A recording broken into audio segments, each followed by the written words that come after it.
Hello YouTubers, Sonic Ox here. This is Friday, December 15th, 2023. I hope you're all doing well. So I felt like the videos from around the property were getting kind of stale, the test flights. So I took the whole rig about 10 miles, 12 miles from my house. This is up in the National Forest. These flights are two different flights and two different areas. These are picnic areas and campground areas up in the National Forest on Mingus Mountain in central Arizona. My property down below is at about a little over 5,000 feet, maybe 5,200 feet in elevation, and we're on the summit of Mingus Mountain right here in this video, and it's about a little over 7,000 feet in elevation. You can see there on the on-screen display in the upper left corner, that 7.05 is feet times 1,000. So I recalibrated the GPS up here and waited until I had enough satellites locked, and just flew around this first area. It's a little prettier view with all the pine trees and whatnot. That heading's at about 40 degrees, so that's, I guess, northeast.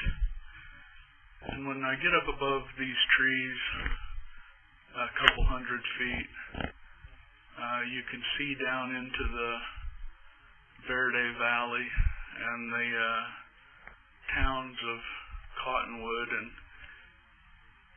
you'll see on the firefly footage that's coming up, you'll get a little better view, and you can see all the way to almost Sedona, Arizona.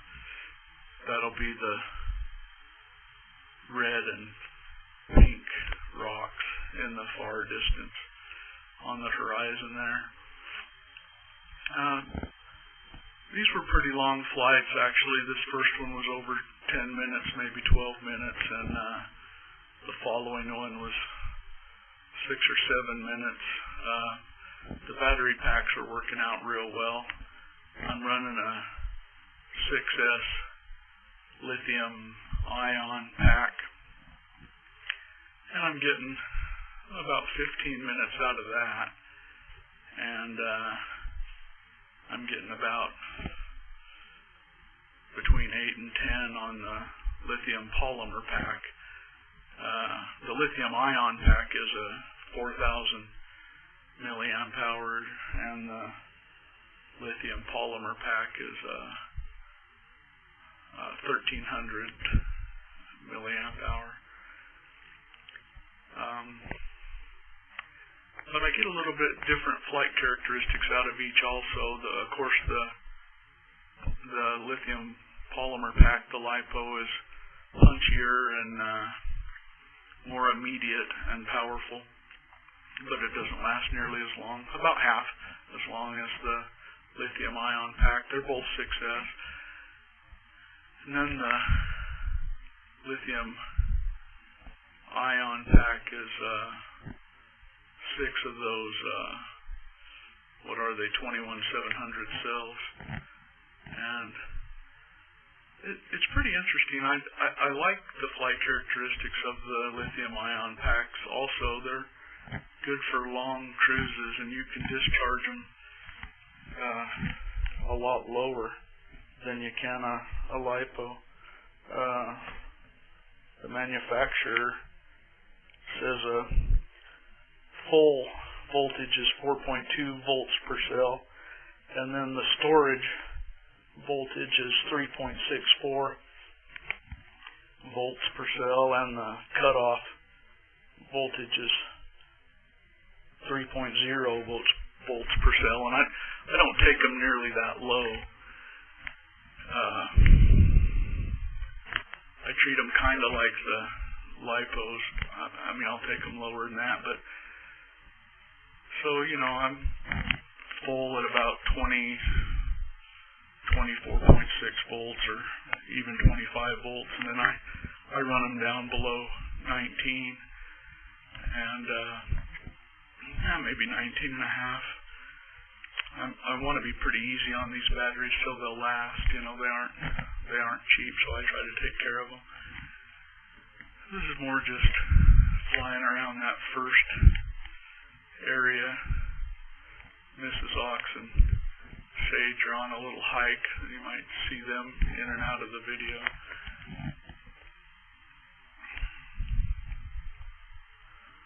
But this is a nice little picnic area right on the summit of Mingus Mountain. But I wanted a better view of that Verde Valley. And so I land here shortly. Oh, and I wanted to show my travel setup with the OX7. I've got one of those, it's basically just a battery. You charge it up at the house, and it's a lead acid battery, and you can run AC, alternating current, on it. You can jump start vehicles with it. It's got USB charging port. It's a neat little battery, and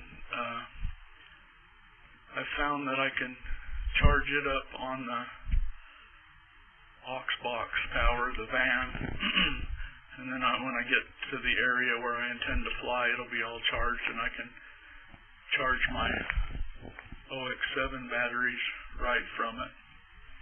And then I can plug in the big battery and charge it on the way home too, and it all works out really well, and that way I'm not having to leave the van idling to charge up my flight batteries. So these are just the concrete picnic tables that are all around this picnic area, and they've got barbecue grills and stuff up there that you can use, and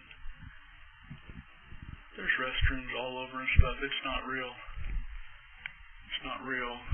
wilderness, but it's nice, and it's a different view from the house, and it's really close. Like I said, we're only 10 or 12 miles from the house up the mountain. Here's some more OSD footage. You can see my satellites flashing in the upper right. I have to have 6 locked in order to arm. So I actually did a recalibration of the GPS of the magnetometer at both locations, and then I was able to lock the required number of satellites a lot more quickly. And I am still having that low RSSI. You can see it's showing 10%. That's in the upper left there. But I don't worry about that anymore, because when I study the flight stats after the flight, I'm almost always at 99 or 100% on the LQ, which is the link quality. And like I said, I've never had any sign of RC link failure. So I'm going to go into the OSD portion of INAV7 and see if I can remove that. That's showing 14% RSSI, and replace it with an LQ, a link quality percentage readout, because that means more to me than the RSSI. I don't put too much stock in that 14% going on up there. And so I tried to get up a couple hundred feet and look at that long shot of the valley. You can see almost all the way to Sedona. So that's showing about almost 8,000 feet in elevation, and I'm about 230 or 40 feet off the deck. And right now I'm in the altitude hold. It was pretty breezy up high, so you can see me fighting the controls a little bit. I want to have it as stable as I can, but when I use the GPS hold up there, it's trying to hold the craft, perfectly still, and if there's a breeze or anything, the controls, kind of fight it. So I found it's a lot more stable on just altitude hold, or even just straight up angle mode. So like I say, I've just done clips of these little snippets of these flights. I don't want it to get too long and boring. And there's some of the stats, and you can see that minimum LQ 99%. That's pretty good, and I don't worry about that RSSI number. So this is the OSD footage, of course, and just a little bit of it, but it's got the stats there too. And there's the setup. I put the FPV monitor on a tripod, and I like it that way too, but I do kind of like to walk around while I'm flying, and so it's not conducive to that. So I'm still on the fence whether I'm going to hook it back to the controller or leave it on the tripod. So here's that second flight on the Firefly footage, and it's a lot better, of course, than the FPV camera. And maybe one day it'll get even better because I'll switch to a 4K run cam thumb or a GoPro. But there's the view from up there, and that's a long way over there. It's probably, as the crow flies, it's got to be probably more than 20 miles to Sedona. That's the red cliffs. You can see the red rock formations in the far distance. You kind of lose perspective of the size and scope of the areas until I, pan around and you can see me down there, or the van, or part of the picnic area.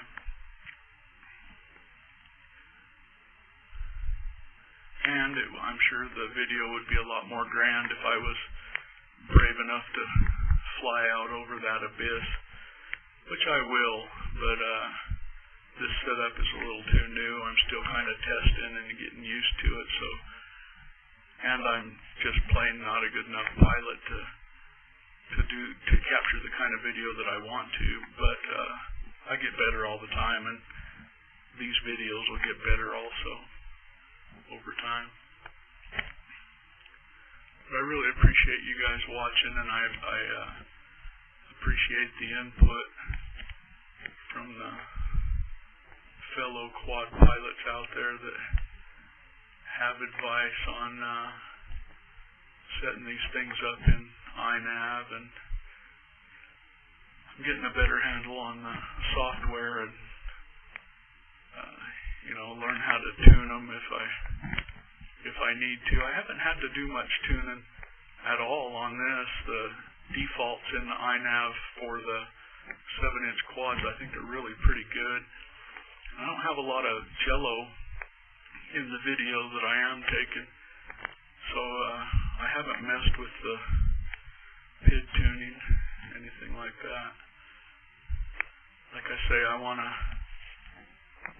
mess around with the setup of the on-screen display information, get rid of that RSSI and add the LQ, and then mess with the camera orientation a little bit, the physical orientation on the quad, and make sure I keep the props out of the recording. I don't care if they're on the OSD recording, but I don't like to see them on the action cam footage, which I do once in a while, but not a big deal.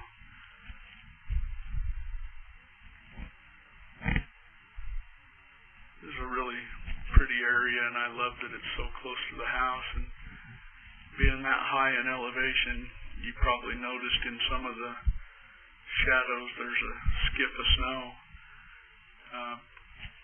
Probably first snow of the year up here, and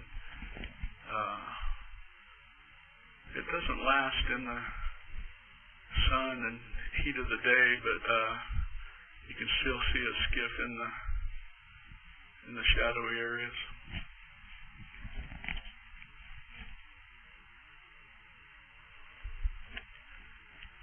I didn't want to fly out over that canyon because that'd be a hell of a hike to retrieve a downed quad, so I stayed back here and tried to just film some of that.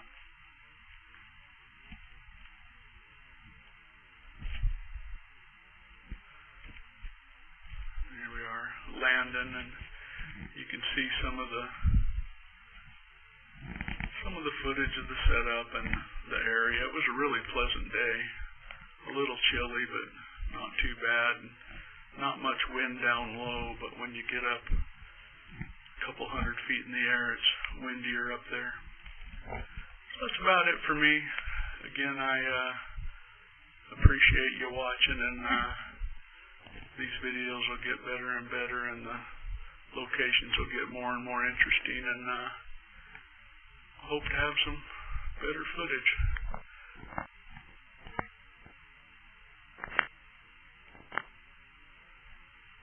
Happy flying, amigos.